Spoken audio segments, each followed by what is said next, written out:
Olá, tudo bom com vocês? Espero que todos estejam muito bem. O meu nome é Letícia, eu sou atriz e arte educadora e eu faço conteúdo aqui para o YouTube. Hoje a gente vai conversar um pouquinho sobre a polêmica envolvendo o livro O Menino Marrom, do Ziraldo, que morreu recentemente. Fiquem até o final do vídeo, que no final do vídeo eu vou indicar outros 2 livros que trabalham a questão das diferenças para você usar com as suas crianças em sala de aula. Vem comigo. Bom, para quem não está no mundo da lua, não sei se vocês estão sabendo dessa polêmica envolvendo o livro Menino Marrom, do Ziraldo. Para quem não sabe, o Menino Marrom é um livro que fala sobre as diferenças, especificamente as diferenças étnicas, as diferenças raciais entre uma pessoa e outra pessoa. O Menino Marrom, ele tem um amigo, o Menino Rosa. Livro também que exalta um pouco da racialidade negra, que exalta a beleza negra, que exalta a negritude. O livro começa da seguinte maneira, vou ler para vocês. Abre aspas. Era uma vez um menino marrom. Ele era um menino muito bonito. Acho que se dá para ter uma ideia pelo desenho, que está logo aí na virada da página. Caprichei no desenho do menino, mas acho que ele era muito mais bonito pessoalmente.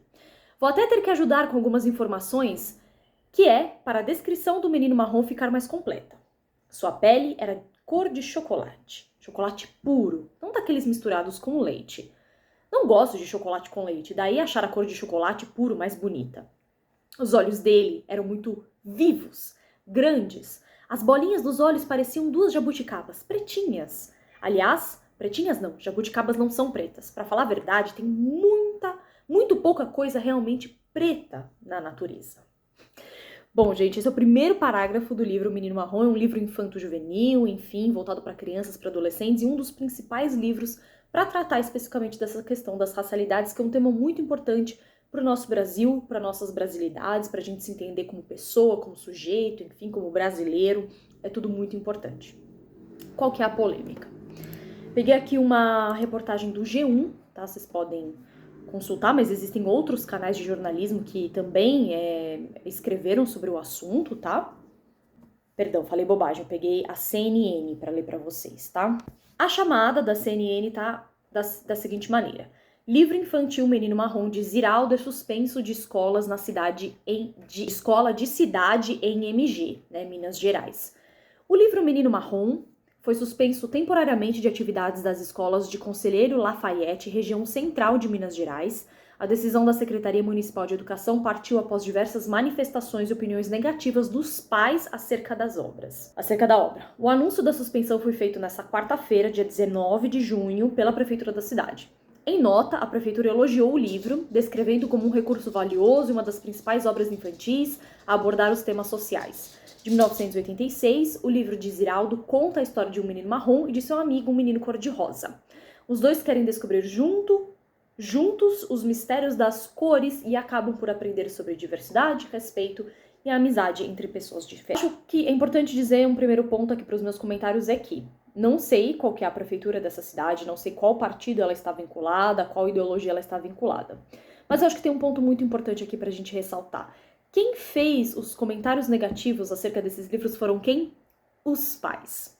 Eu sou professora há 8 anos e eu posso dizer com toda clareza, o sistema educacional, ele é feito para falhar, ele é feito para o aluno emburrecer, ele é feito para excluir a maioria das pessoas, tá? O sistema educacional, ele é assim. Mas eu posso dizer que quem torna o sistema educacional ainda pior são os pais, não são os alunos. 1000 vezes, na minha opinião, como professora, eu vou dar aqui, ter um aluno que tem questões para resolver, um aluno que é difícil, um aluno que tem comportamento desafiador, que eu posso trabalhar pedagogicamente com ele, a ter um pai maluco falando comigo. Então, assim, se os pais reclamaram, por que os pais reclamaram? Qual o problema? O que tem nesse livro que desperta a ira desses pais?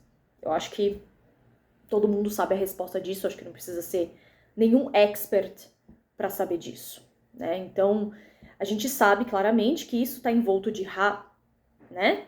E que as pessoas estão com essa ira exatamente por conta disso, porque é um livro que vai trazer como protagonista um menino, e um menino preto. Outra coisa, literatura. Vamos falar um pouquinho sobre literatura, que é uma coisa que eu gosto muito. Eu trago resenhas aqui no meu canal, caso você queira ver algumas dessas resenhas, é só você acessar aqui. Por que literatura? Porque arte, no geral, é sempre atacada pelos governos, é sempre atacada pelas pessoas, muitas vezes. Porque a arte, ela tem esse poder de conglomerar ideias, de conglomerar um espelho, um reflexo do social, de fazer uma discussão acerca de questões sociais de uma época, de uma sociedade, de uma comunidade. Por isso, muitas vezes, ela é incômoda. A gente vem acompanhando nos últimos anos uma ascensão de um conservadorismo. Eu não diria nem conservadorismo, eu diria um reacionarismo, que para mim isso não é ser conservador, isso para mim é ser reacionário. Né? O reacionário é aquela pessoa que reage às mudanças, é diferente de um conservador que quer conservar algumas coisas que já foram pré-estabelecidas e que funcionam em um determinado meio social ali que se encontra. Então, para mim, isso está muito mais para reacionário e para pessoas que não sabem, né, lidar com essas questões raciais. E o que é mais triste, retiram os seus filhos de poderem discutir sobre essas coisas. Porque a criança ela tem direito ao acesso à educação, a criança tem direito ao acesso à literatura, e a melhor forma da criança ter acesso à literatura ainda hoje é nas escolas. Né? A maioria das cidades, acredito eu, não tem bibliotecas ou tem poucas. E as crianças do campo, por exemplo, têm que ir até uma cidade para ter acesso a uma biblioteca pública. Então, assim... E também, com a disseminação das redes sociais, do celular, a literatura está cada vez mais se distanciando dos jovens e das crianças. Então, qualquer boa e pouca oportunidade que um professor tem de apresentar boa literatura para os seus alunos, e o Ziraldo ele é um autor muito importante para a literatura brasileira, principalmente para a literatura infantil e infanto-juvenil, é sempre muito importante, são oportunidades riquíssimas, porque a literatura ela nos preenche de história, ela nos preenche de imaginação, ela nos preenche de outros mundos. Por isso que a literatura é boa e sempre foi, sempre será muito importante para o desenvolvimento e para o caráter, eu até diria, de formação das pessoas. Então é muito triste que os próprios pais privem os filhos de poderem ter acesso a esse tipo de discussão. Né? Chegar num nível de ir lá e reclamar. Isso acontece muito, isso é uma realidade das escolas atualmente, infelizmente também, de pais que se juntam com outros pais para combater um professor, um conteúdo que algum professor tenha passado, algum tema que esteja sendo trabalhado em sala, etc, etc. É muito triste e acredito que o prefeito tenha arregado nesse sentido, né? Então ele se sentiu pressionado e resolveu tirar esse livro das discussões. Mas é isso. Tô aqui dando os meus 5 centavos em relação a isso.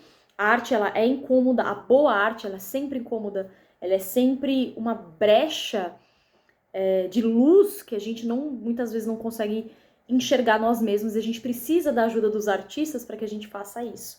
Né? E a metáfora, ela é sempre muito boa, é um recurso pedagógico sempre muito interessante para se usar com as crianças, porque a criança ela não tem ainda o cognitivo para entender conceitos muito abstratos. Então a gente precisa de metáforas, a gente precisa de histórias, a gente precisa de teatro, a gente precisa de jogos, de brincadeiras para que ela entenda e experiencie determinadas situações.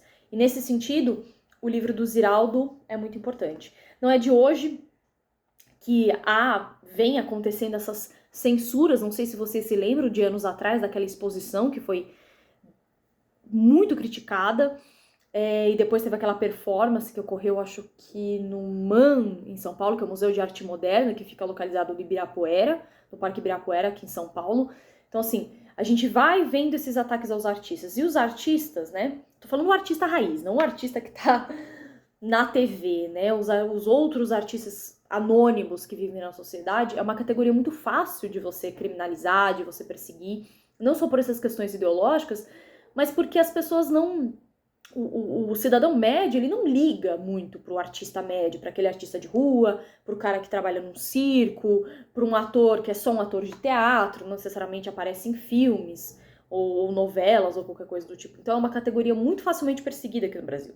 E uma das primeiras. Toda vez que a gente tem um regime, né, um retrocesso, né, a história ela é muito pendular nesse sentido. Né? Toda vez que a gente tem um retrocesso de direitos, a gente tem um obscurantismo no governo, nas ideias, um ataque à ciência, um ataque ao pensamento livre, ao livre debate, às ideias, muito provavelmente esse governo vai perseguir professores e artistas. Eu diria que artistas até antes de professores, viu? O professor, não tem como você fugir de ter um professor perto de você ali te ensinando alguma coisa, seja no ensino superior, seja na educação básica. Agora o artista, você pode ali ir excluindo, porque aí ficam-se os artistas que são convenientes àquele governo. Bom, vou deixar aqui para vocês 2 dicas de livros que vocês podem trabalhar as diferenças dentro de sala de aula. Um deles é o Monstro Rosa, que vai contar a história do Monstro Rosa, que é diferente dos outros monstros, porque os outros monstros são todos brancos e magrinhos, e ele é grande, rosa, peludo, e ele não se encaixa naquele mundo onde ele vive. E o outro é o Bicho Bolota, que é um bicho que quer ser o outro. Então ele vai encontrando amigos no caminho, ele encontra uma joaninha, e ele quer ser a joaninha, então ele aprende a ser como a joaninha, mas ele percebe que ele não consegue ser a joaninha, porque ele é diferente da joaninha. Aí no final, ele percebe que ele é o Bicho Bolota. Então, fica a dica pra vocês, são 2 livros bem legais. Monstro Rosa, o Bicho Bolota, já trabalhei esses 2 livros com crianças. Esses livros são recomendados para crianças de 5 a 8 anos, mais ou menos, tá? São bem interessantes, fica a dica. E se você tem outras dicas de outros livros infantis que você queira compartilhar aqui no canal, pode deixar nos comentários, que todo comentário é muito bem-vindo nesse sentido. Um beijo e até a próxima!